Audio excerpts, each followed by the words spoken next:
It's a question that gets asked every single day, and it can invoke so much stress. But it doesn't have to be that way when you hear your kids ask, "What's for dinner, Mom?" We are taking the chaos out of mealtime right now on Maggie and the Moms. It's time for Maggie and the Moms.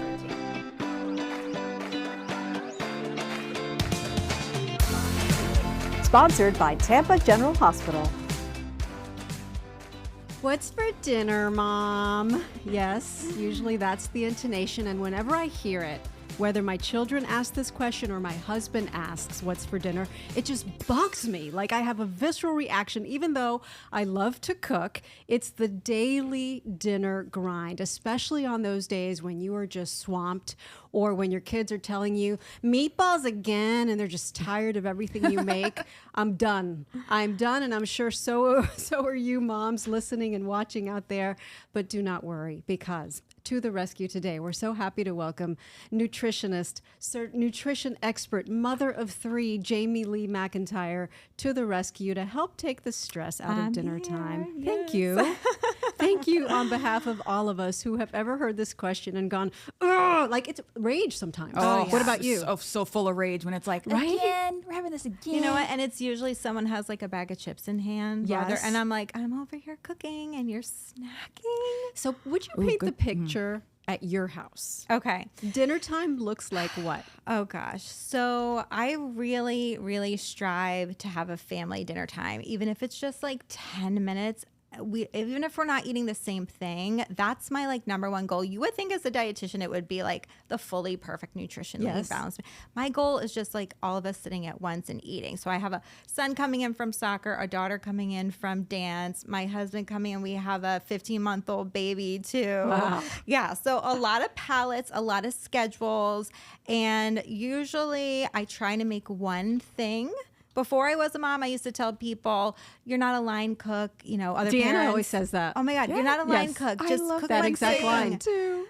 But I am a line cook. I am a line cook know, so am I. sometimes. You know, whatever gets the job done. I So am not a line cook. Good for you It's- for it's a holding very, like, fast to that Grand rule. Central Station. People are everybody's coming in, and I'm just getting stuff on the plate. So we're all going to sit down and just have that behavior of eating together. Yeah, it's what works for you, right? What works for your family. Yeah. What works for your... Why do you think that it is so stressful for us as moms? I think it's because like everything that I mentioned in the intro, but also I feel like I may overthink it a lot. We're all overthinkers. Oh God, that's like the number one trait for moms. But so decision fatigue, right? So by the end of the day, we are just done making decisions, and yet we True. still have this big one to do to wrap up the whole, day for us. I think we feel a lot of pressure. We go online, we see these perfectly curated Instagram worthy meals by other women and parents online who seemingly are Seemingly. busy too. but- Keyword. Thank you, Right. Maggie. Seemingly. Seemingly. And I like to remind my other mom friends and parents, like, these influencers they've got lights in there. They've got people helping with, They have that's their nannies. job. They have, It's their help, job, lots of though, help. to create that content. That doesn't exactly. translate to real life in a real kitchen. And that's okay. But I think we're all feeling just so exhausted from making a million decisions and then putting that added pressure on ourselves. And the decision is what to make for dinner. What at to the make end for of dinner. the night. Is it for you guys, the answer to that question, the same as in my house, generally, typically the same, like 2 or 3 things every single week that your kids are like, ugh, again? I think just by nature of my job, I always have a lot of different plates spinning, figuratively and actually literally. So we're always trying new foods. Sometimes brands will send me things to try and ask me for feedback. How did this work with your kids? How did you like it? So sometimes I have that in stock to use, or I'm in recipe development for something. So if I don't have like that regular cadence, then maybe we fall into like the same 3 things. But luckily, because of that little component of being a dietitian, I always have like rotating foods coming in and out, and usually like new stuff to try. So it's helpful if you're a dietitian. It's also helpful if you have a husband like Ryan. That's not my husband. Ask Deanna's husband? Because, man, Jamie Lee, this man, they take turns cooking. And when he cooks, That's nice. I'm talking him up. I am, because he deserves it. Thanks, Maggie. That's really nice. I don't think she's I like, talk him up as much as Maggie talks him No, up. she's like, last night Ryan made this blip, blip, blip, blip, blip, blip, blip, blip. That is And you're shared like, responsibility. So is like I'll my tell you love what language. we do. Every Sunday, I have a board. Every family, I think, has a board of things. Our board says every activity that we have to do, so we stay on top of the activities. But then it also says either mom cooks or dad cooks. Depending on who is driving to the activity, the other person stays home and cooks. Yeah. But we get into a rut, and we laughed at ourselves the other day. His go-to meal when he is tired is cabbage and kielbasa, which is a sheet pan meal. My go-to meal is this like easy broccoli pasta. But that makes a recurrence for one of us, that either one of those meals every other week. There's Every other nothing week. wrong with having some Old Faithfuls, right? Just like Yeah. some tools in your toolkit are going to work for everybody. Right. Okay. But if you're not a dietitian like you and you don't have a husband like Ryan, like you, I love my husband. He brings so much to the table, but cooking is not one of his absolutely. skills. So if it's all on you, like it is in my house, what are we supposed to do about that?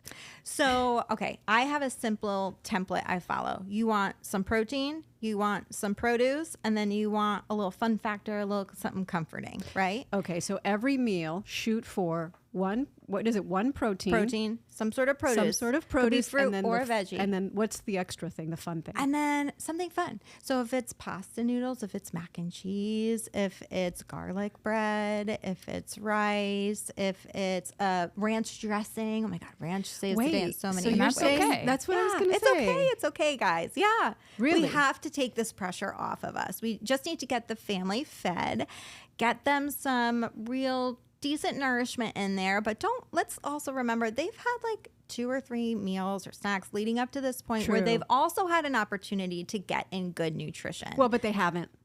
I'm telling you guess it right now, depends. my son at school, even though they try to offer, he's like, and it's not Pizza. what I would want. yeah. So I feel true. like this is my one time to guarantee that they're going to get something Yes, that's going to I fuel get their that. bodies and their brains.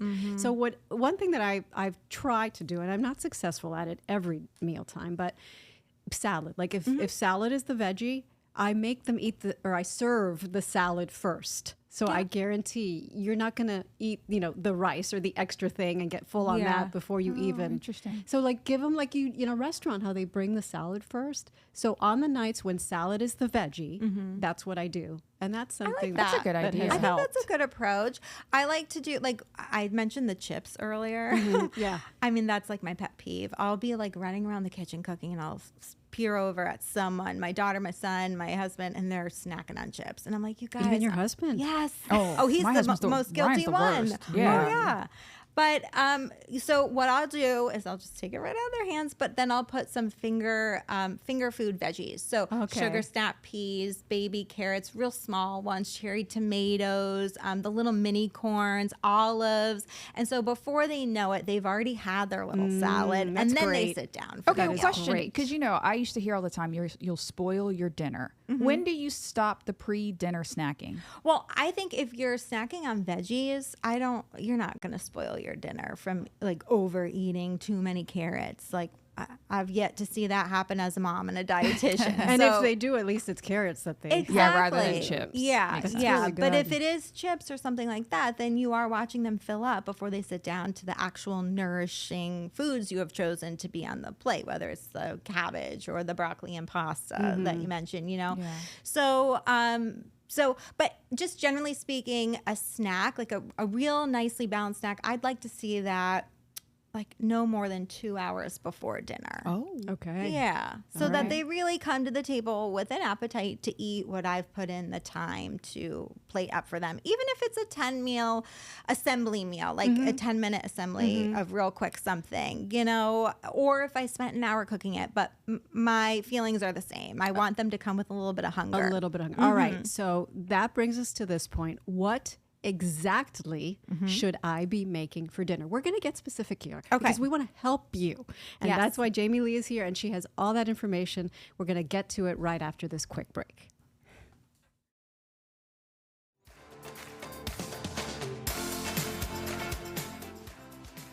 What's for dinner, Mom? All right, when your kids ask you that tonight, you're going to have an answer. And you're going to feel okay because Jamie Lee McIntyre is here. She's a registered dietitian. She is a nutrition expert. She is a busy mother of 3, and she is managing to have success in this, and she is helping us to do the same. Okay, so we talked about a template before the break, which is you want to shoot for 1 protein, some produce, and then like a fun thing. It's okay to have the ranch dressing. It's okay to have a little bit of rice, which was, thank you for giving me permission. Like that alone has already taken the stress out of it for me. Right? And that tells me that I was putting undue stress on myself, like everything else, mom related.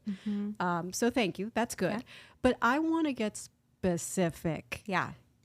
How many, how often should I be switching up the recipes? And do you have specific recipes for us?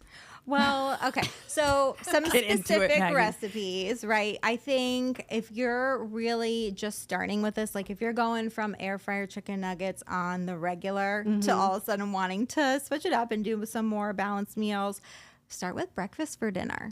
I mean, right off the bat there, you could do veggie omelets, you could do scrambled eggs, right? You could do some whole grain pancakes or toaster waffles, some fresh fruit cut up. You could throw veggies in the scrambled eggs if you want. You could boost nutrition in the pancakes with some ground flaxseed or chia or fruit. Nice glass of milk on the side. I mean, that's a real easy, and that's always a winner amongst the kids. And you can make it a novelty. Changing my life because I thought when you had to have a vegetable. All you're saying is produce. I'd love for you to have a vegetable, but I think the goal should be just produce, some sort of plant, like a plant's got to be on there. Okay, because I would do fruit sometimes and go, I'm being a bad mom today because it's just fruit. Dessert could be the produce, right? Like the berries could be the produce. Oh, yeah. And maybe the whipped cream, I don't know if that's a bad word, on top of the berries could be the fun thing. Think about it. A couple tablespoons of whipped cream just to get them to have like a nice, enjoyable big bowl of fruit. That's like, I don't know, 30, 40 calories. It's really not a big deal.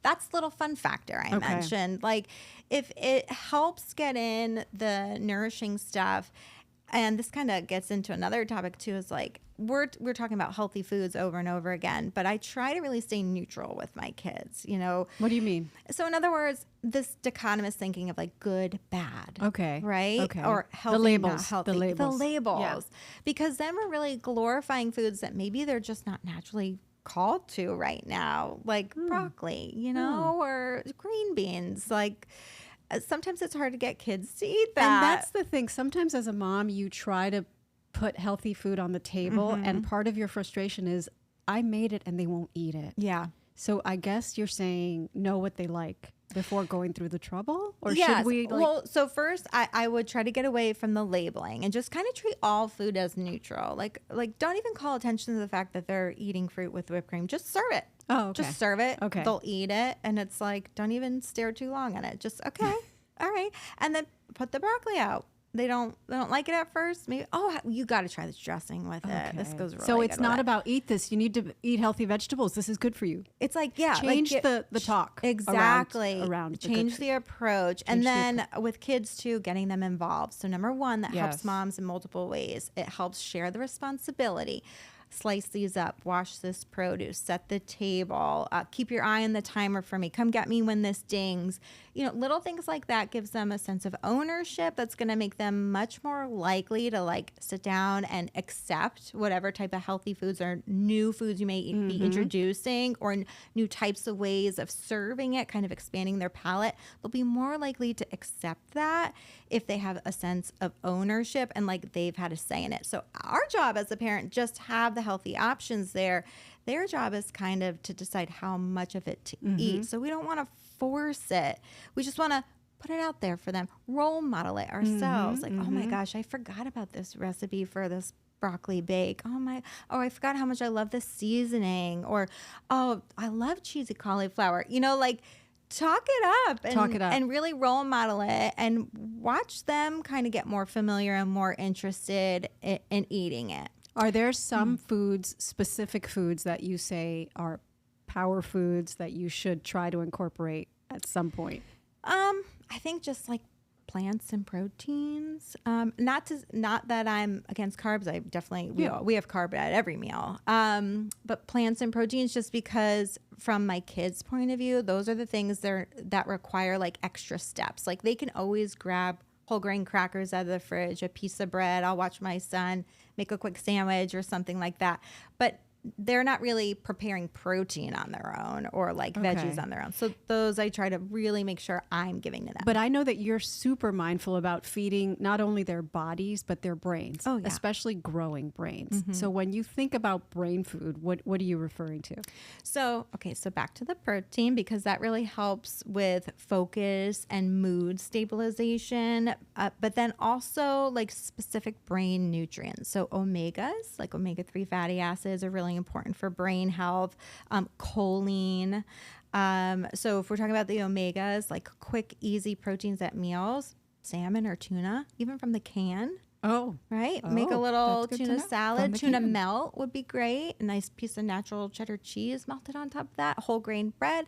A little side of baby carrots. Boom, dinner. Omega-3s. What about the choline? Where do you get choline? Eggs. Eggs? Yeah. Is that it? No, you could get it from like beef and chicken and other animal protein sources too. But eggs are a great source of choline. I don't think I do eggs for dinner ever. Oh, no. Right? Or maybe sometimes I'll have a salad with boiled eggs, but that's very rare. You guys. Very I know, rare. we're missing out. Egg quiche for dinner. Those are great. Like make ahead But that's a lot of work. too. Okay, let's talk about that real quick. How can we minimize the amount of work that we have to do when it actually comes time to start preparing meals? In other words, planning, things that you can do ahead of time. Shopping, all of that. So shopping and chopping. So those are things you can do ahead of time, right? That's right. So I think here's a mom permission slip for you. If you need to have like the frozen chicken nuggets, of course there are like ones I would buy over others to get more protein, like the lightly breaded ones or whatnot.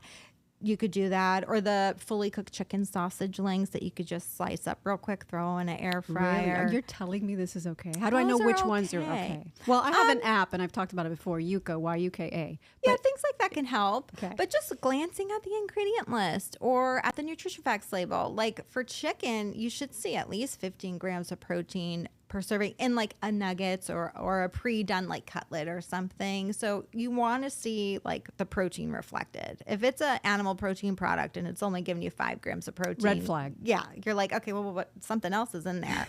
And then other pre-cooked like whole grains, like you can have pre-cooked brown rice that's frozen. Any grains, quinoa, barley. Any of those that make really good pilafs or like mixed dish casseroles. Yeah, but how do you make those taste good? I don't like brown rice. Quinoa takes a lot of work to make it taste good. I mean, because it's a textural thing. What do you sometimes. put in quinoa to make it taste good? Vinegars, lemon juice, olive oil, tons of like fresh chopped like bell pepper, onion, mushrooms or tomatoes or cucumber. Garlic. Yep. Can I tell you how much garlic and citrus have changed my life? Because we're going low salt because my husband doesn't do a lot of sodium. Yes. And now I have just put like lemon, lime, orange, garlic in everything, and everything tastes great. All of those things you just mentioned, those trigger the same taste receptors as salt, but without the sodium. I didn't even know that, So but it's that's true. huge for, and then herbs and spices give a lot of flavor. And if you want to save time, I would just go to the herb and spice section at the grocery store and take a look at all the mixed blends, and see what you're in the mood for, like Caribbean jerk flavored or Italian, or Tex-Mex blend or something like that, so that it's just a few shakes and you got flavor. I'll tell you what's changed in my life is roasting things because Do you roast? a lot. I roast a lot of veggies, cauliflower, Brussels sprouts, broccoli. They all taste 1,000 times better when you roast it. Kids have an aversion to boiled vegetables. Oh, yeah. And I think Of we course. grew up eating boiled everything. Yeah, my husband's like, just boil that broccoli till it's as soft as the softest thing in the world. And my kids would be grossed out by that. No, we want a little crisp to it. Yeah. But you get the softness and added flavor when you roast it. And I think my kids love Brussels sprouts because we roast them and all of it. Yep. And not only that, roasting versus frying, because part of the stress for dinner time, and here's where Mike does help, is the cleanup after. Yeah. Like you've just made this huge meal, and now if you fried your veggies or you fried something, you got to Yeah, a really little deep scrub. clean the stove. Listen, and shout out to Mike, by the the- way. He cooks paella. Yeah. He Well, on cooks Mother's Day, steak. he makes cooks paella, things. So and let's on my not. birthday, yes, he has moments of cooking, but Yeah. the daily day-to-day thing is for me. All right, so you've given us a lot of good ideas, but there's still some important takeaways and ways specifically that we should be reducing the chaos and can be reducing the chaos in our lives. And we're going to wrap up our conversation with that right after this quick break.